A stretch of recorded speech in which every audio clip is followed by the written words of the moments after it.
perhaps the most hotly anticipated film of the festival, Jonathan Glazer's Zone of Interest. A very quick summary before we cascade into a rigorous analysis of it. The fourth film of British director Jonathan Glazer, who is famous for having quite a spacious filmography. He doesn't make films very often.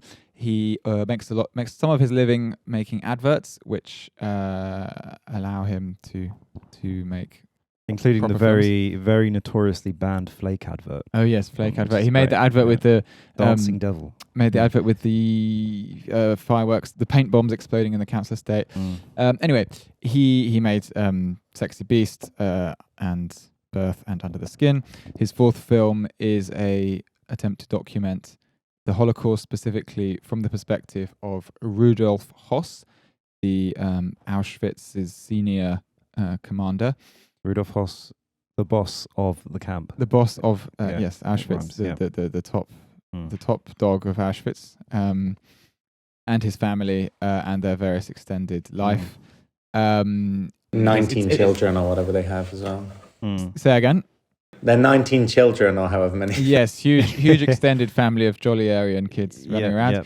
It's essentially a film about a workaholic. I think we've said it. It's about his challenge of balancing commitments to work-life balance. He was suffering burnout, and he was slow quitting. Stick drama about a workaholic.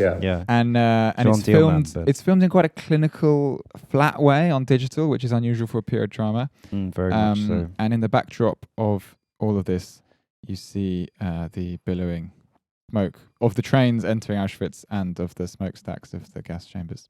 Owen, were you surprised by this, knowing that there would be a Jonathan Glazer film, knowing that it would be about the Holocaust? We've been talking before about Jonathan Glazer, and you were saying probably as a function of his work as predominantly as a commercial director, that he tends to adapt form very easily. He adapts himself to form. So there's not really He knows the brief. There's not really a great deal side by side that connects. I think that connects these films. There's a certain sense of humor, sort of coldness, and artificiality about his films. I think, and a strangeness about his films that kind of connect them. But they don't, face to face. You could show them someone on the street and they'd have no idea that they were created by the same person, and by the same intelligence.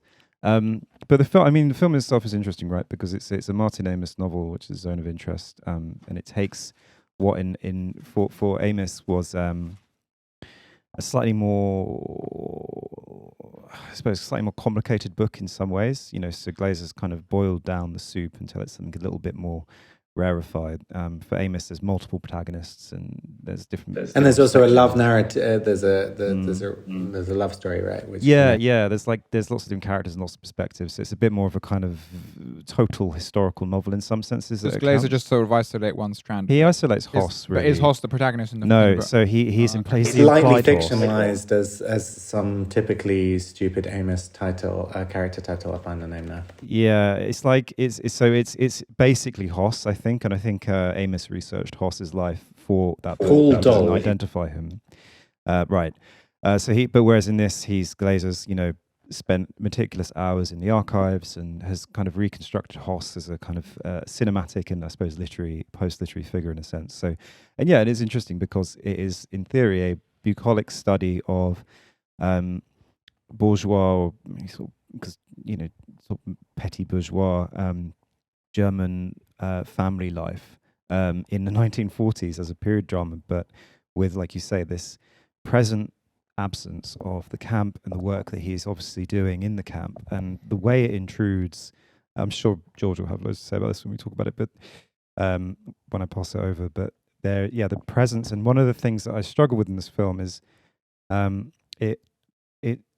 thought it was fantastic. It did struggle with this tension between what it needed to withhold and what it needed to sort of disclose about Auschwitz. Really overdetermined, cinematically overdetermined place, and just historically as well. We know what it looks like. The only signal at first that we know it's Auschwitz is we see one of these very iconic towers. From the train station, but we don't see them front on, which is how the photo is usually taken. Down the rails, we see it kind of we're sort of a 90-degree angle to it, so we see one of these towers. It's immediately evocative, and we know exactly where we are.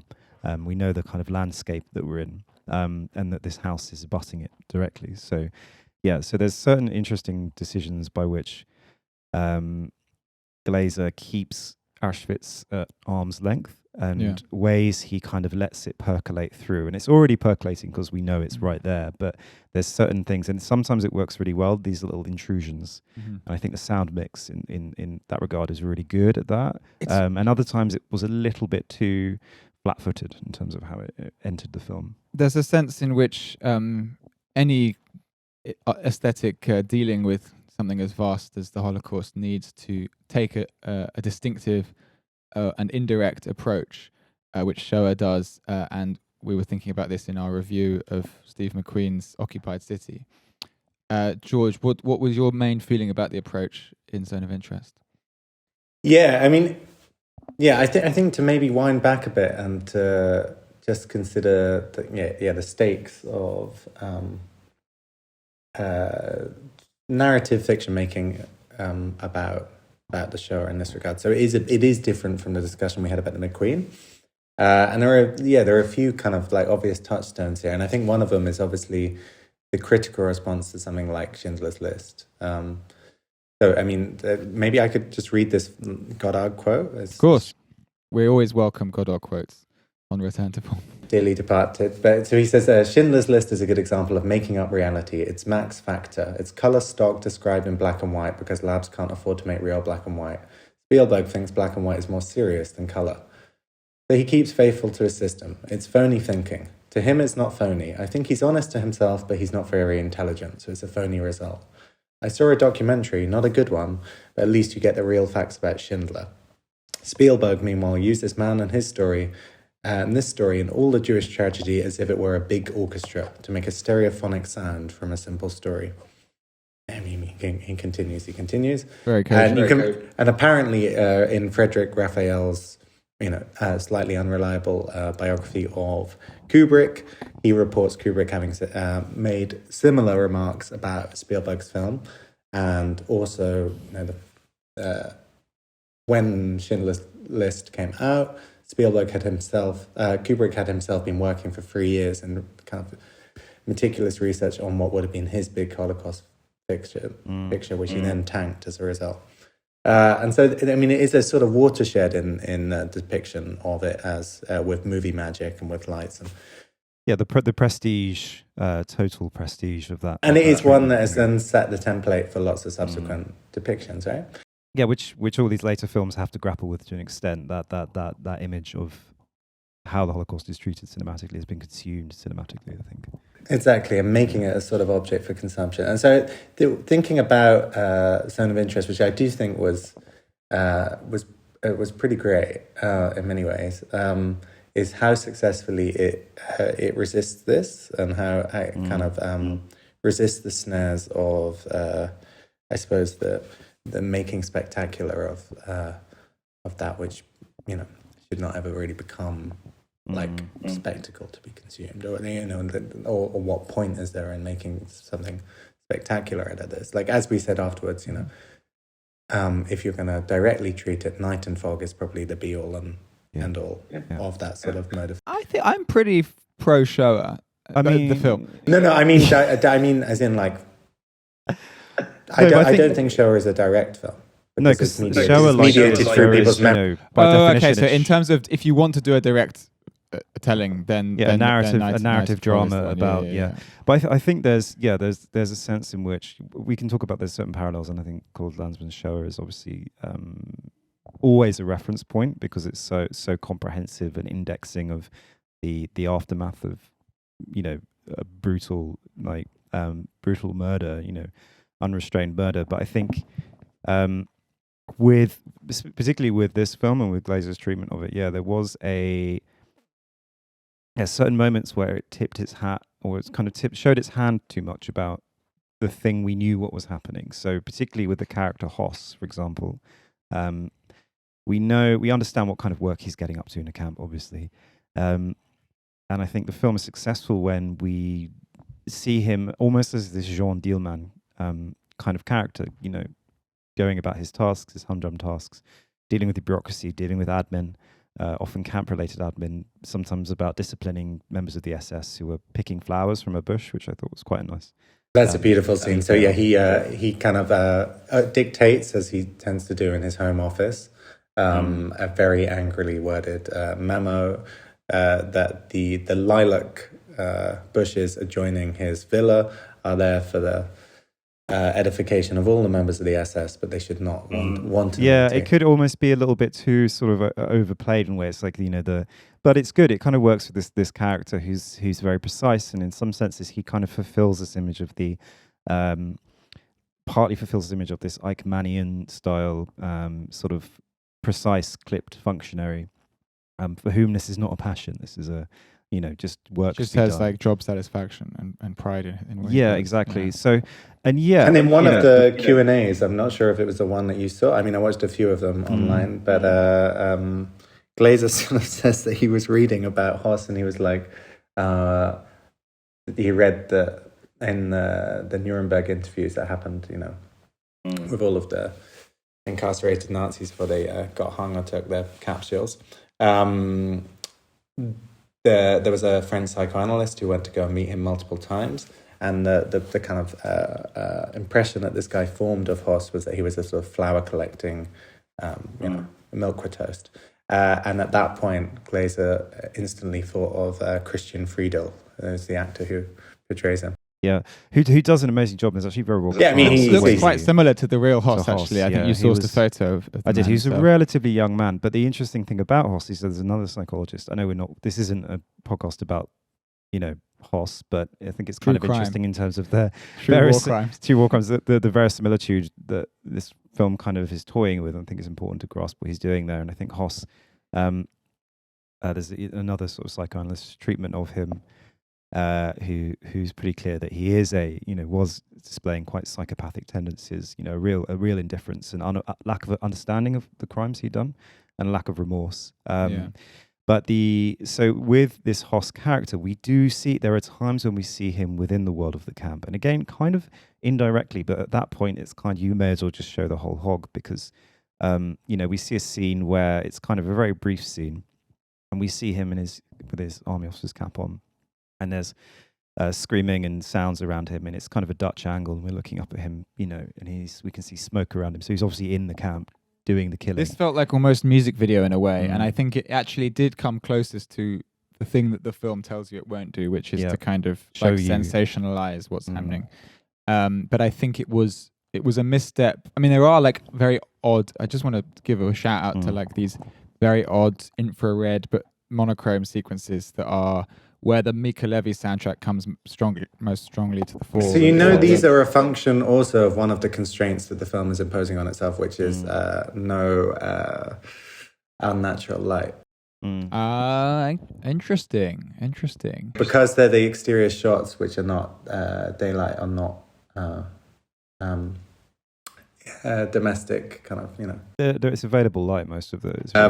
They had to think about how to do them because they wanted to include these, and also that is when we have the Mika Levy. Wow. Yeah. I mean, the film starts actually with like a minute and a half of like some kind of overture by Mika Levy. It does have this.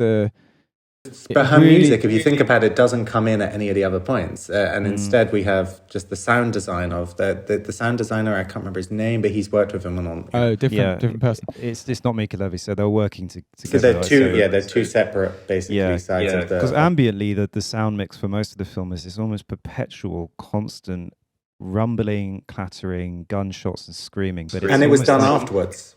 Pardon? It was obviously it was dubbed in afterwards, but the point is that.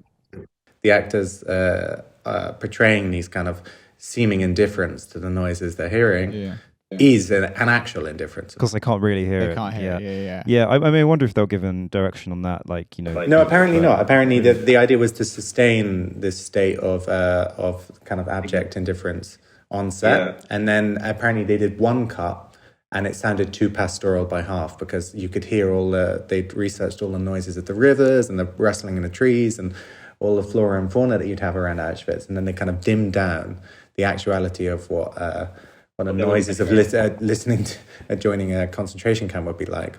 So for the notes on that screening was, "You've made it sound like a country park or something like this." And so then, and if anything, I think there was a bit of an overcompensation the other way around. I think you agreed with this, Owen, that maybe there were points at which it intruded too much. So there's a scene where the young son is playing in his room with his toys, or whatever, and he overhears his father.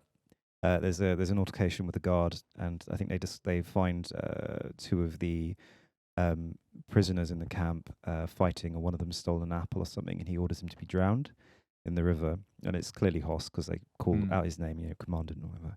And the son hears this, and the son's kind of like, yeah, you should steal or something, and he kind of reacts to it, responds to it, without understanding the gravity of what's happening, I suppose. But if we can hear it in this moment, we should be able to hear it all the time. And this is the one moment where Glazer allows very clearly this child to overhear this conversation for sentimental, I think not sentimental, for, I guess, sensational effect, because we go, oh wow, the child's overhearing his dad ordering someone to be killed. I suppose it kind of broke the kayfabe of, I suppose, really what he'd so carefully established until that point, which was this rumbling, incoherent, inchoate horror that we were kind of guessing. Right, because very often it sounds like, basically, if you've ever lived in a flat which adjoins, like train a station. tube, right? Yeah. And that is, that's the really uncanny state that it manages to perpetuate, is that, like, urban buzz. Basically, or living next to, like, Magnitogorsk, or next to, in Port Albert, when the factories are around. Industry. It really gives this abstraction of, like, what is daddy up to? Like, nobody in the domestic environment is prepared to ask the question of, like, what Höss is working. I think this bit worked quite well for me. I think it is like a sliding scale to an extent of what like how far, how extreme the device is, right? Because I think that at its best, it sort of almost feels like watching the Big Brother live stream, at like 2 a.m. Back when Channel 4 used to just like stream bits from the house, these angles that a bit like CCTV kind of, instead of going from like a wide to a close up, it just goes from a wide to another wide, room to room. They shot with 10 cameras. Right, kind of fixed station. They had fixed station cameras. That makes a lot of house sense. that they built they basically repurposed from scratch, because the original house that Höss lived in was still there, but they couldn't.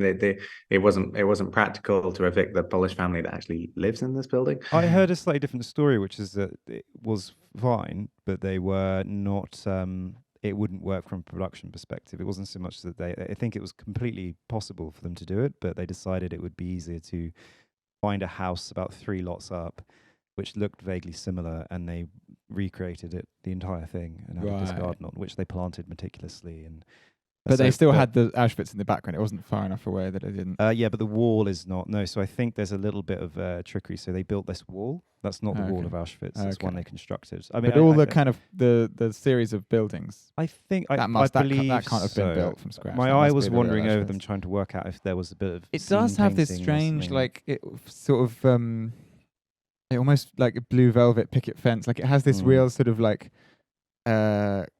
homeliness. Like, even though it's not like my taste as a home, but it has this like traditional homely. And when you see them like putting out the potato salads, the mise en scène is like some of the most impressive. And actually, that's something that all of Glazer's films have, like a very deliberate, purposeful mise en scène. Yeah. And there was a bit of a taste in my mouth when I learned about the rebuilding, because there is also a Godard quote. He was always talking about Schindler's List. It was evidently a film that made like quite a big impression on Godard in some fashion, but he did say once, like, it's not going to be enough for them to just keep making films about it. One day they're going to rebuild the camps, for the purposes of right, okay, for total verisimilitude, right? To recreate this experience.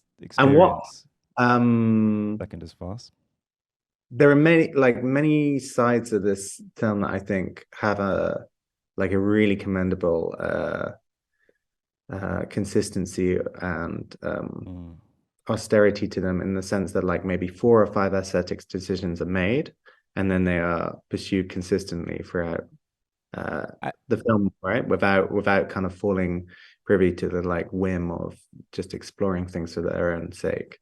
It very much felt like, very often when we see a prestige period piece like The Killers of the Flower Moon, we often come away from these things thinking, God, it would have been so much better if they'd like shot it all in digital on still or like some kind of formal device, right?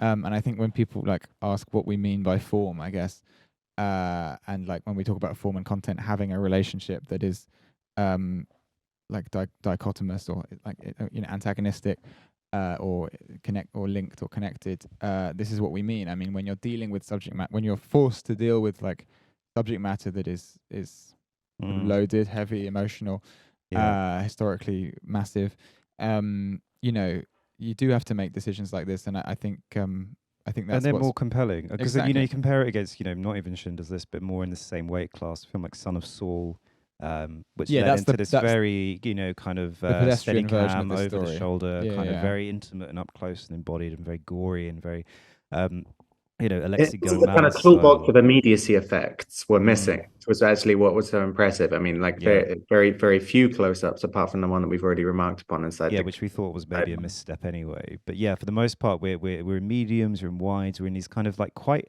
hokey.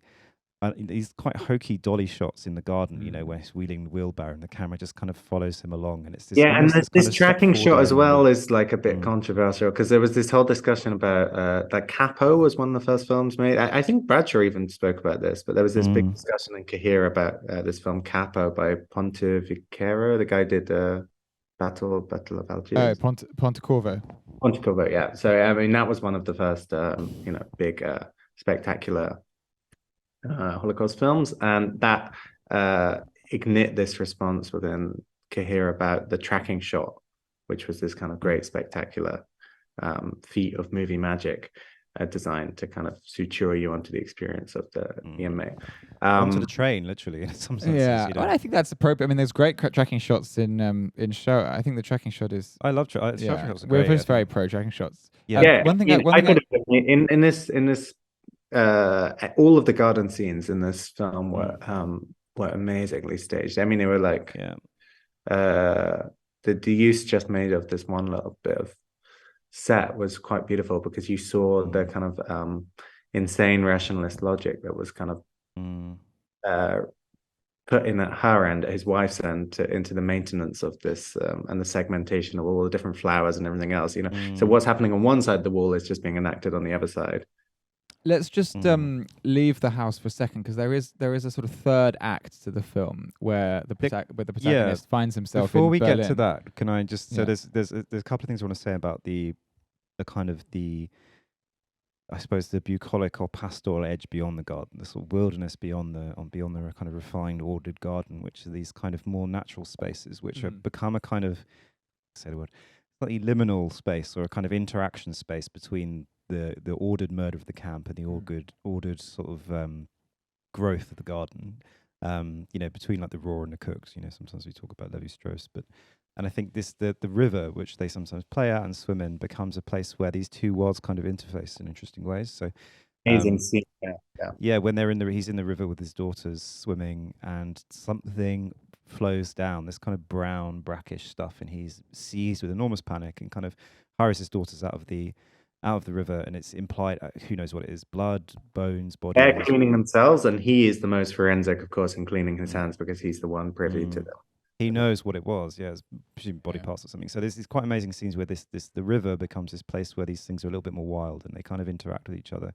And that's the same space where we see these infrared night shots of this young Polish girl leaving food out at the work sites for the forced laborers. She's like leaving potatoes, and we see these scenes in this kind of amazing Harmony Korine style, almost kind of infrared. Well, we haven't seen Aggro Drift yet, but we know it's gonna. It's Richard Moss, right? Like his photographer. Yeah, it's Richard Moss. It's also that amazing Young Fathers video, music videos will show. Well, Richard Moss does it with very rich reds, whereas this was in monochrome. No, because he did those works at the Barbican in the night vision that is used. The red is a particular type of Kodak stock that pulls out the advances, the reds, which was used for military applications in Vietnam. But so I just think that this river space is quite an interesting place. It's where him and his wife actually have quite I suppose the only moment where they have a sort of actual conversation beyond the functional, and where they really talk and apparently verbatim. Open up.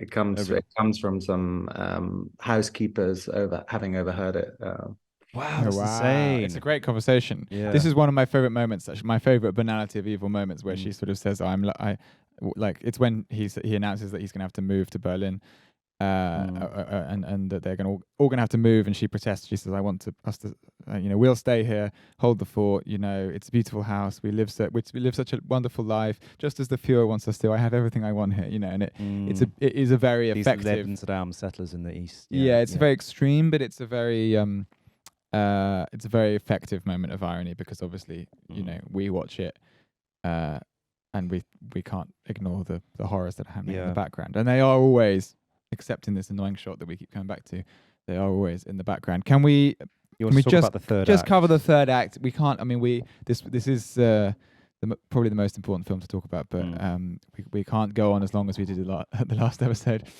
But the third act, he goes to Berlin. There are somewhat downfall kind of parades and cascades of Nazis all dressed up period appropriately. Jonathan Glazer. Yeah, I think I think it somewhat loses its footing, but I wasn't lost in this moment, and I think the final ending where we jump ahead to present day Auschwitz being sort of cleaned by the people who clean Auschwitz now, and then cutting back to this kind of increasingly unwell Rudolf Höss. I thought this cutting back, which had it not cut back, would have been a kind of fatal and very. And I think what the sequence I've been thinking cutting back was very beautiful. For a few days, and I think what it did successfully is it draws out the aestheticization of the contemporary kind of spectacle of the museumification of this space. Of the space. And so what we see is that we see cleaners kind of like printing it up ahead of the various exhibit spaces in the chambers before people arrive, and you see how actually the forms of display sort of resemble a lot of contemporary art. It looks like a Christian Boltanski exhibit, and some Kiefer, probably quite intentional. Yeah, exactly. Of things. It's kind of this actual verging into Hollywood kind of Holocaust kitsch in a sense. Yeah, I actually at first I was less kind to that scene or that interplay of scenes, but I think it's kind of grown on me that treatment. I don't think it's as initially I was quite disappointed that he'd used that, but I think you're right. This sandwiching it between Höss, who's walking down the stairs of this large grand office block in Berlin, and he vomits, and then we switch to this scene. Looks down this corridor, and then we look down the corridor with him, and then we're in contemporary Auschwitz, and then we go back, and he vomits again and walks on. And I think that's very Glazer, because he loves abysses. He loves really obvious devices that actually do work. He loves this kind of looking down into the abyss, and then you're in this kind of banal version think about the end of Sexy Beast when we go underneath the swimming pool and we discover the kind of under the skin as well is full of abysses, and then literally it's got these, and he likes a passage or a tunnel, and I think sometimes he's literal, and I think sometimes they're kind of figurative. Like the beginning of the film, like we said, is this aural tunnel of noise, of music, and this blackness before we suddenly burst out into this red. It's quite audacious. It's maybe like 2 minutes, 3 minutes or something, right? Yeah. But I think, I thought his vomiting was really interesting, and it's suitably ambiguous, because he sees a doctor in the film. We think he does have health problems. He's not necessarily just responding to the horrors that he's enacting. But it could be that kind of reading, these sublimated disgust and objection of what he's doing. There's part of him that's aware of it, and I think it's suitably ambiguous, which I thought we see various other traumatic kind of symptoms of like one of the kids is sleepwalking, and the babysitter or the live-in the mother comes to visit and then disappears. Yeah, but I was thinking more of the child care, the babysitter who lives upstairs, and she kind of can't stop hitting the bottle while she's looking at the furnaces. I think that's so I was more confused about it. So one of the things is that certain workers in the house are Jews from the camp, and we know this only because the wife says a remark to one of them. She says, "My husband could scatter your ashes in the fields," because the girl's doesn't clean something up in time. And it's I was like, it's kind of interesting with that scene, because it felt like I knew by that point that were forced labourers in the house, or assumed Mhm. they must have been. And I was like, again, it's one of those interesting kind of, I guess, narrative decisions for someone like Glazer. It's like, do I have the wife say it or someone say it so it's, absolutely Yeah. unambiguous that that's why they're there? But I enjoyed the ambiguity up until that point of, well, not enjoyed, but, respected the ambiguity up until that point of not definitively knowing their status in the household. So when you see them looking stressed and shaking a bit, you kind of, again, it's you kind of read into it, and it gives you a bit more, it treats the audience with a little bit more intelligence to probe that. Yeah, and those I dynamics, I think basically the film struck, apart from a few exceptions, Yeah. struck the balance that it was Mm. very boldly and very admirably attempting to strike. Mm. It Between was so good. It was between such a good showing film. and not showing, and Yeah, and yeah. I this is a sort of film that while we've expressed our nuanced scruples here, this is a film that I am absolutely already proselytizing about to people I know who don't see films that often. Yeah, go and see this. Go and see because this. it is it's a bold work, and it's a surprising work, and it has a surprising effect. And weird effect. And I think we need to support this being done wherever it is being done. Yeah. Yeah. Further thoughts? Are we complete?